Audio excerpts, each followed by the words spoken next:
The crowd on their feet to the crescendo. Watson back out into the shotgun. Snap. Watson drops back to pass. Hit as he throws deep down the field, and it is picked off. Juwan Dowels stole it away from the receiver, Sharon Peak.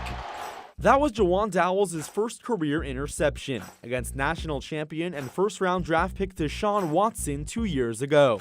But until this September, it was a lengthy wait before the South Florida native returned to the field, let alone make an impact. The defensive back tore his ACL and MCL against Louisville last season.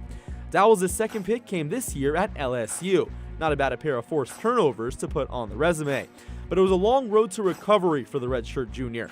Mike Smith was one of Dowels' coaches at American Heritage High School in Plantation, Florida, and he understands what it took to get number 9 back playing inside the hash marks. There's a lot of time by yourself. You know, a lot of those type of injuries, you feel like you're not part of the team anymore because you're not around them.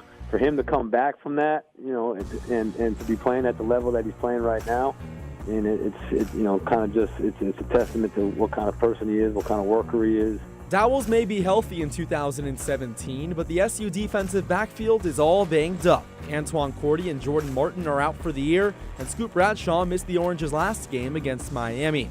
But Syracuse head coach Dino Babers says he's all in on the 2013 Broward County Defensive Player of the Year. Well, I think he's doing a nice job of stepping up. I mean, obviously he was hurt a little bit earlier, but I think he's been playing within himself.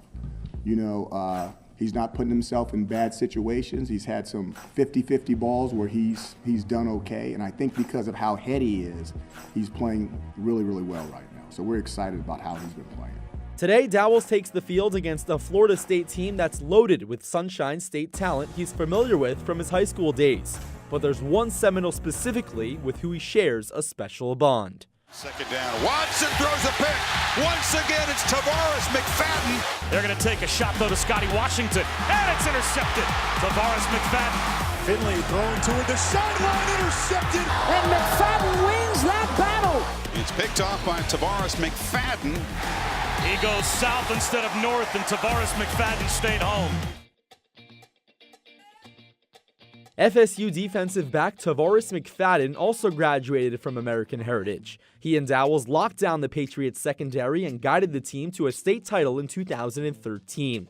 Coach Smith was on the sidelines for each of their high school runs and says the friendship between Dowels and McFadden unlike most. The two of them are like brothers. It's almost like an Odell Beckham and Jarvis Landry type deal. I mean, they got such a close relationship, and there's some competitiveness there, obviously, you know, when you play in the same position, you know, on your opposite sides of the field, but the two of them, I mean, they're so close to each other. I mean, and you know, I say they're like brothers, but they actually do act like brothers. Though the high school days are behind them, the ACC defensive back duo doesn't miss a beat when tracking back home. Coach Smith explains how deep Dowels and McFadden's passion to the game truly is. It's a perfect match, and like I said, it's a perfect relationship between the two of them. And it still continues, you know, now. When they do get home and they're together, I mean, they pick up like they never left. They're constantly talking about the game, working on the game, working on their craft. Juwan will get just as excited for a team making the play as he would for himself. I mean, it's an awesome deal, and just the two of them playing together. I mean, you know, pick your poison. Dowels is wearing orange today, McFadden garnet and gold. But despite opposite uniforms, the two couldn't be bigger supporters for each other. No matter how today's game ends, keep an eye out for the post-game handshakes. A jersey swap may be in sight. Jake Marsh, WAER Sports.